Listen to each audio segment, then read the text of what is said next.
Okay, so welcome to main class today. I would advise those of you on YouTube go through part one. It's starting to emerge that the pre-class is often better than what I had planned for regular class, and today's was a good one. Lots of really great submissions to the Facebook page.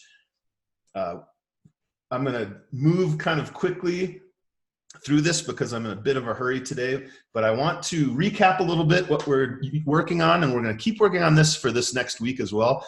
The idea of balancing clear descriptive information with obscure nondescript information. And first, what we're doing is trying to do the lesser of the two. The less space is occupied by the clarifying.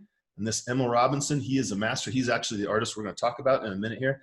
He is a master of this technique, and he does some really weird interpretations. You know, he's not just painting realism, which he can. He has mad skills for representation, but he uses them just in little areas. And then he uses what I love about, art, modern art, this giant geometric nondescript interpretation, and somehow color-wise and formally they end up going together. So we will focus this week's focus, and actually we may even pull this out for a couple weeks because there are 5 Wednesdays in October, and this is the perfect topic to push through a few different ways.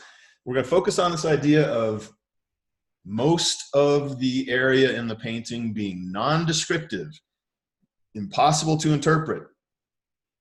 If I go like this, you can still tell, like maybe someplace down there in the corner that looks like something, but nothing else in there looks like anything. As soon as I get rid of that little piece, now I'm into stark Ellsworth Kelly modernist geometric abstraction.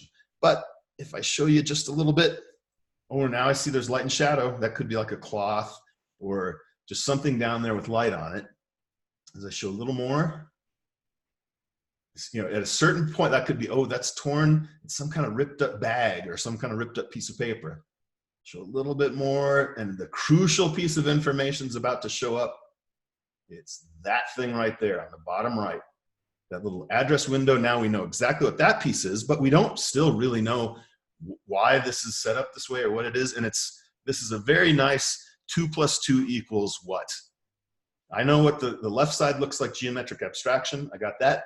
The right side looks like an envelope. I got that. But what?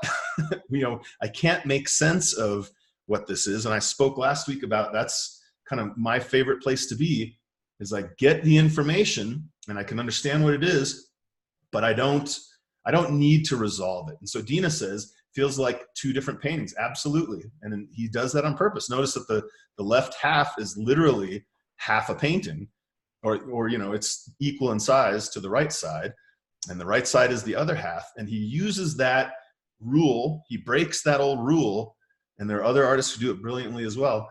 He's breaking that rule that, oh, it has to look like they go together. And I've heard that a million times, self-criticisms from students and misguided criticisms from instructors that it all has to look like it's one painting. So we'll come back. We have about 3 more of the class submissions that I want to look at, and then we'll come back. We'll look at some of Emil's work, and I'll set you guys loose on this project again. I think this is a really great place for us to dwell.